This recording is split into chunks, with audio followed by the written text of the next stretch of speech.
All right, it is 5:30, so we will go ahead and call this meeting of the Norfolk Public Schools Board of Education to order. We will start with roll call. Dr. Thompson? Brenda Carhart. Jake Clausen. Here. Tammy Day. Here. Jenna Hatfield. Here. Leanne Whithelm. Present. And Sandy Wolf is out of town on business. She did give advance notice and has asked to be excused. I'll make a motion to excuse the absence of Sandy Wolf. Second that.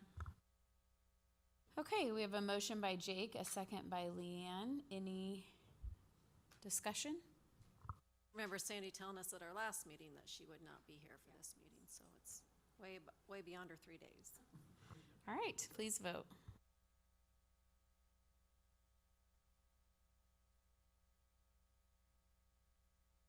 Motion carried 5-0. All right, thank you. Moving item number 2.2. You got to give me a second to get into this groove. I don't do this very often. Declaration of a legal meeting. This is a legal meeting of the Board of Education as advertised by the means specified in board policy. A complete copy of the Open Meetings Act is posted in the boardroom for your review, and a copy of the agenda is available at the desk of the recording secretary.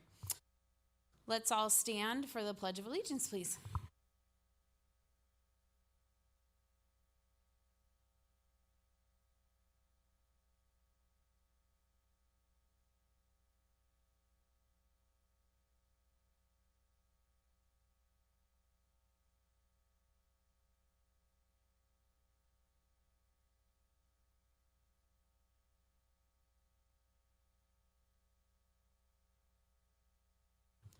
Okay, the next item on our agenda is the public comment section. This is the time during the meeting when the public may request to address the board. According to state law, if you wish to comment, you must identify yourself, including your address, the name of the organization you represent, and the topic you wish to address. Public comment cards are located at the media table in the back of the room. Please pick up a card and provide the required information if you plan to speak. Each individual's comments will be limited to 5 minutes. Please note that the board cannot discuss or act upon matters that are not listed on the agenda. Therefore, board members will not respond to your comments or questions. If you wish to request that an item be placed on a future board agenda, you may contact the superintendent or her assistant during normal business hours. Also note that concerns related to school personnel need to be addressed to the superintendent using the approved district protocol. Do we have anyone interested in commenting?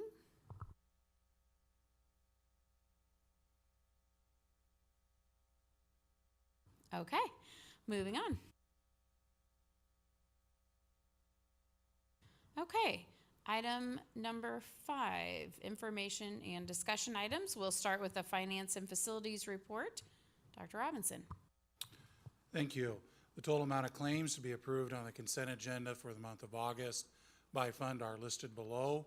The total amount of claims for the month of July in the activities funds is also listed.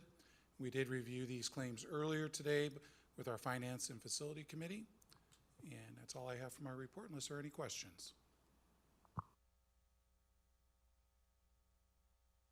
All right, thank you. 5.2, teaching and learning report. Beth Nelson. Thank you. The teaching and learning team held several sessions last week during the Panther Academy training.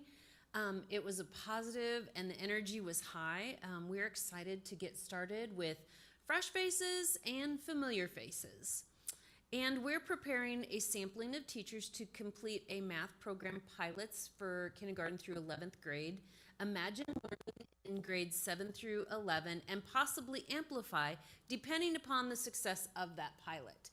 K through 6th will be piloting iReady. As with all of our pilot programs, we've spent time researching the components to determine the program's potential effectiveness, alignment to state standards, and research-based instructional strategies. The curriculum committee will be briefed as we progress through our pilot. Any questions? How often do you bring in new programs? Is it so many years or? Right.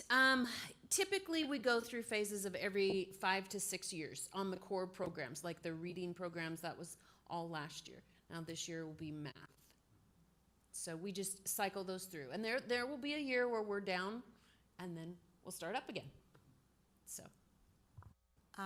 When teachers are doing these pilot programs, I guess I always wonder how some of the standards, might be missed if we're doing different curriculum than we are usually. How do you make sure that that's... Absolutely, yes. That's basically what our team does. They kind of pre-study that and then make determinations, because when you do a pilot, you don't do the entire program unless it is extremely successful and you're finding it to be very satisfying. Then sometimes those companies will say, okay, well, if you'd like to finish out the year, we'll allow you to finish out the year and have access to it, knowing that they would get a purchase down the line. But that's what our team does. It works through that ahead of time, so we kind of know what units to try and do it at the same time as other students, and if not, how do we make that match? So that is intentional, yes. Remind me again, what is the Panther Academy training? Absolutely. It's the new teachers, new to the district teachers. But because we had several teachers that were hired that have experience, that to call them new teachers, they're not really new teachers. So we've just kind of rebranded that, and Angie Bauman might speak to that a little bit about how we've changed that to Panther Academy, because you just learn things about being in the Panther system. And some of the teachers that are at like our, what we call new teacher luncheons, some of them are people who have been in our school system before, but maybe are taking on a new position, Right, correct? And right. they still all kind of go through those first few extra days, but they're not necessarily like new to us. Correct. And they may not, depending upon how long they've been out of the district, they may not attend every session. I might have stolen some of Angie's thunder on that. I'm not sure. Thank you. 5.3 Student Programs Report, Mary Lure. Thank you, Madam Vice President. Our district ELL and special education teams will be meeting this week, Wednesday in fact. Our special education leadership team will begin their monthly meeting starting August 24th. Our high school ELL teachers worked on updating and organizing the ELL curriculum over the summer. And this thing's gonna block what I'm supposed to be saying. Yep, there it went, okay. I will be attending the NASIS Fall Conference on September 1st and 2nd in York. Have to report that we did meet the NDE Targeted Improvement Plan for Special Education this year, or we got the report back saying we did well. And then Thursday, August 4th, paraeducation staff participated in the ESU 8 paraprofessional training for the 22-23 school year. And Native American school supplies are available for pickup for our families. Please contact our Native American homeschool liaison for more information. Are there any questions? The Native Americans get all their school supplies No, provided? they're just available if they need them. Oh, it just applies to Native Americans, though? This school supplies stash does. We have other school supplies for other families that need them. Has this been like for years and years and years? Years and years and years and years and years. It's a federal program that we follow. There's a grant Kind of funded. like ELL, but this is for Native Americans. Yep, it's a grant-funded program. What was the targeted plan this year? So Improvement plan. right, the target improvement plan is, our focus is reading, and it's always reading, and we set, it's always reading, so special education, probably 9 or 10 years ago, the state asked us to identify an area that we would like to concentrate and increase scores with, and then we had to develop a plan on how we were going to see that increase and what research-based curriculum we would use or program we would use to improve. So we identified all of those things, and then through the years, the state has updated and changed guidelines on what they want. There was a year I didn't meet it, our program didn't meet it, but we have met it the past few years. Our teachers do a great job. All right, thank you. 5.4 Student Services Report, Eric Wilson. Thank you, Madam Vice President. In July, I met with the athletic directors, our head of maintenance, representatives from Norfolk PD and Fire, and the Region 11 Emergency Manager. Together, we work to develop risk management plans for each of our school and city facilities where we host fall activities and sporting events. These plans are then shared with coaches and site supervisors so we are prepared to react in the event of an emergency at each of these facilities. We will continue these meetings prior to winter and spring activities as well. All teachers are back in the district today preparing for the start of the 22-23 school year. Students have been divided into groups A or B. Group A will attend school on Thursday the 11th, and Group B will attend school on Friday the 12th. All students, Group A and B, will attend together starting on Monday the 15th. Starting school in this manner provides staff with smaller class sizes, allowing them to better build relationships with their students and helps the students feel a little more comfortable on their first days of school. I'll answer any questions. All right, thank you. 5.5, Human Resources and Accreditation Report. Angie Bauman. Thank you. The past 2 weeks have been busy and exciting. Our Panther Teacher Academy, which is our new to the district teacher training, was Tuesday, August 2nd through Friday, August 5th. We have gained some passionate and knowledgeable new teachers and veteran teachers that are new to us, and they are excited to get started.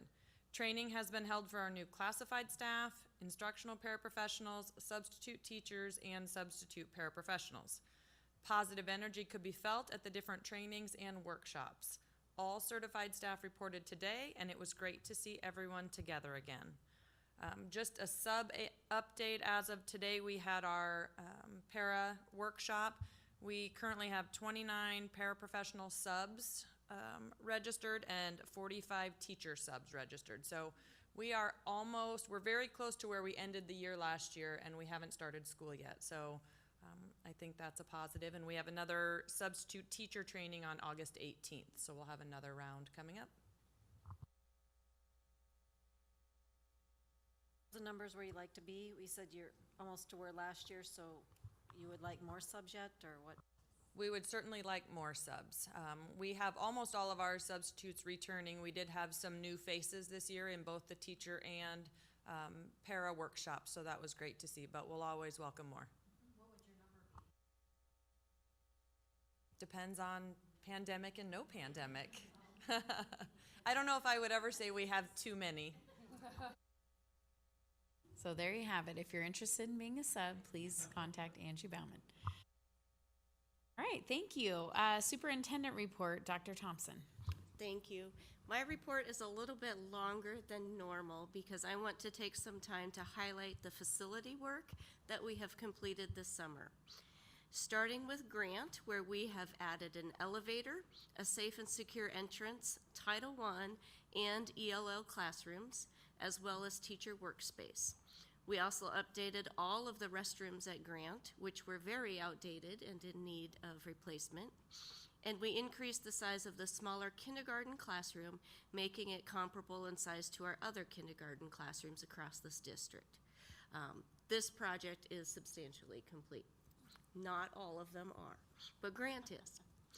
At Lincoln, we added a new safe and secure entrance, principal's office, counselor's office, nurse's station, teacher work areas, media center, and conference room. We also renovated the restrooms and upgraded both interior and exterior finishes. That project is also substantially complete. At Bel Air, we built an additional staff parking lot on the north side of the building and have started a new addition which will contain a new gym, 3 new classrooms, and new restrooms. Minor renovations will be made to the existing building, and a new south staff parking lot will be added when the project is complete. This addition is needed due to ease crowding that was caused by the third track of students that we added at Bel Air. The project is on schedule and will continue throughout the 22-23 school year. It was not projected to be done at this time. At the junior high, we have built a new staff parking lot and started work on an addition which will contain a new fitness weight room and locker rooms that were very out of date and out of ADA compliance. This project also includes renovation of the restrooms in the 2 oldest parts of the building, as well as the addition of single-use restrooms for students and staff. This project is on schedule, except for the bathrooms in the original part of the building. Product delays and work shortages put contractors behind schedule. A plan is in place to accommodate student and staff's restroom use when school starts, and the remaining construction will continue throughout the 22-23 school year. You'll see there's a theme of restroom renovation. Our oldest buildings will have all had restroom renovations at the end of this. But when you think about it, our junior high is 99 years old. Some of those fixtures were 99 years old and were in dire need of replacement. At senior high, the old electronics room was remodeled into a new finance classroom. Our simulator area was renovated into a more user-friendly space. Safety film was installed on the large glass areas in the cafeteria and weight room, and the transition house was renovated. All of these projects are scheduled to be complete by the time school starts on Thursday. A new STEM classroom, or makerspace, was created at the middle school via grant funding. 10 classrooms received new carpet and paint at Washington. 4 classrooms received new carpet at Woodland Park. Their gym received new tile around the exterior, and the carpet in the library was repaired. 5 areas at Westside received new paint. Ceiling tiles were replaced in a lot of different areas at Jefferson, and several areas received new paint. The old school signpost on the south side of the building was removed, and the flagpole was replaced. We built a new storage building at the preschool for food service, and additional cabinets were installed in the main part of the building. Storage is in need at that building. And in terms of activities facilities, new concrete concourses were poured at the Tahazuka softball complex in conjunction with the city.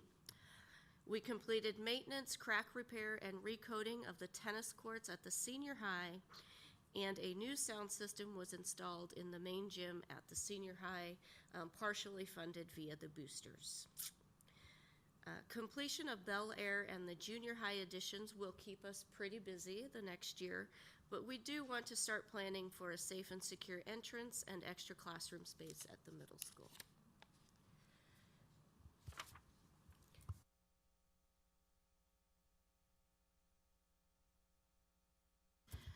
I would also like to update you regarding the Ukrainian parolees who are expected in Norfolk later this month. We have been told to expect 8 school-age children in the first round of parolees. They range in age from 5 to 16. They would qualify for free meals, free transportation, and free school supplies under the McKinney-Vento Homeless Assistance Act. And although English is not their native language, Ukrainian schools do teach English, so we are hopeful that the communication will not be a huge barrier, but we will test for English language skills and make that determination after they were here and provide them with English language and instruction and assistance if that is needed. We are looking forward to meeting these new students and to helping them settle into their new homes in America. And finally, we are aware that there is road construction by the middle school, the junior high, and the senior high. Maps and traffic plans have been sent to parents, but I'm sure that we will experience delays. We are asking that everyone be patient, allow themselves extra time, and consider carpooling. The city is working very, very hard, putting in extra hours to get the necessary work completed as soon as possible. And that concludes my report. Language do the people from Ukraine speak, and if so, do we have a translator that speaks that on? They speak Ukrainian. Supposedly, they will have an interpreter from Lincoln that will be with them for the first week, and I believe there is someone at the college who speaks Ukrainian, but otherwise, no, we'll be reliant either on Google Translate or by bringing in people from outside town. Did I answer that sufficiently, Mary Luer? That would be for paperwork and things like that. We don't teach in their native language. so for translation. So it would be communication purposes with the Google Translate, things like that. One of my ELL teachers is in the back of the room. They're pretty phenomenal at what they do. But the purpose is to teach them the English language. Do we know what school they would be at?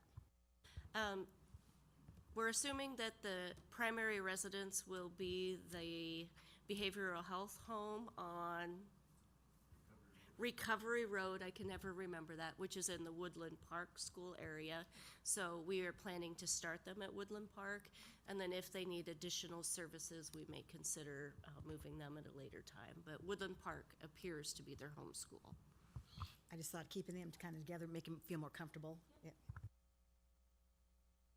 And thank you for the facilities update. It's, you know, we hear these things throughout the year at our board meetings, but it's nice to see them captured all in one document, and see all the great things that are happening in our district to keep our facilities running well for our students. So thank you for sharing that.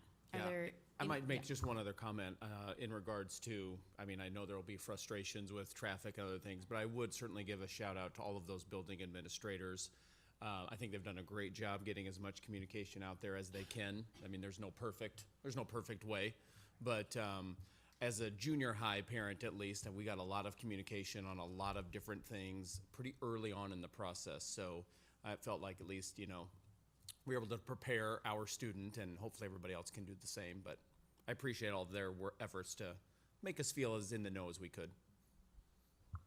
And I agree. I think planning ahead, giving yourself extra time, driving slowly through these areas, and just, yeah, the biggest thing is probably going through this transition with patience. I think we all have to, as frustrating as it can be as we're going through this, I think the biggest thing is for our community to focus on the end result, which will be ideally a much better ways to drop off, hopefully some of the issues around the middle school with traffic, safety for students crossing the street, and all that can be mitigated through some of these updates. But again, we have to focus on that long-term goal, even though right now things are going to be a little frustrating, especially that first week of school. So.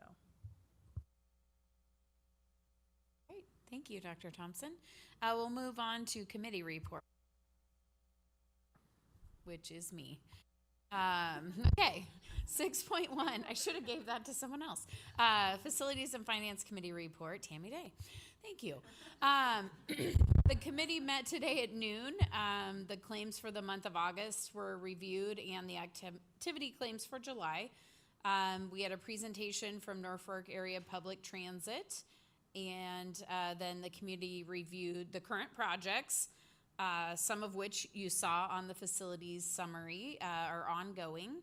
And then we also discussed the agenda item that we have for tonight, which is the request for an additional expenditure for up to $400,000 from the general fund to finish budgets, grants, and transfers. This is the end of one budget cycle into the next. So there's always a gap in cash flow and how that all works, bill paying. So we talked through that. So yes, our next meeting will be Tuesday, August 3rd at noon. We'll have a special meeting to prepare for the budget, and then a regular meeting again on the 12th of September at noon. Any questions for the committee or Dr. Robinson?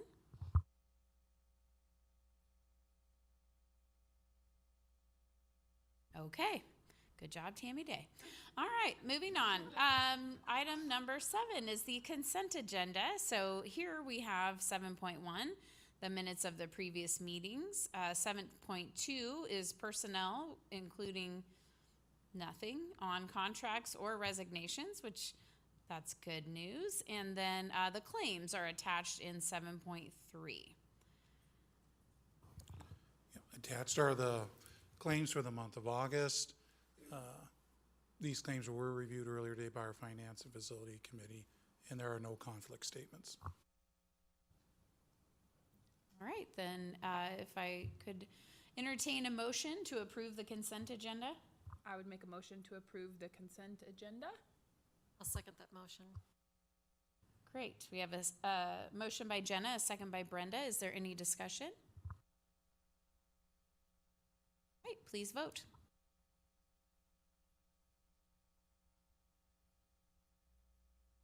Motion carried, 5-0. Thank you. Moving on to our extensive list of action items, we are going to start with 8.1, which is discuss, consider, and take action to approve the spending of up to $400,000 of additional claims out of the general fund in August for completion of the 2021-22 budgets, grants, and transfers to depreciation. Dr. Robinson. Yes, thank you. And as stated earlier, as we finish our fiscal year, the last official day is August 31st. There are a few items that we need to get checks written for that happen after this meeting. And most importantly, we have some transfers to depreciation. Some of the building budgets, they'll depreciate amounts for furniture, technology. We'll have a transfer out of our technology budget this year to depreciation because we've had some grant money come in. So Mr. Wilson didn't have to use that. And it's basically we're putting it in the savings. And when you do this at the end of the year, it's a very clear delineation within the budget of what you've done to the auditing and so forth. This list will be given in detail at the September meeting. So it'll be publicly listed at the September meeting. You'll have two lists. This will be the first list, will be a short list, and then the regular bills for the month of September.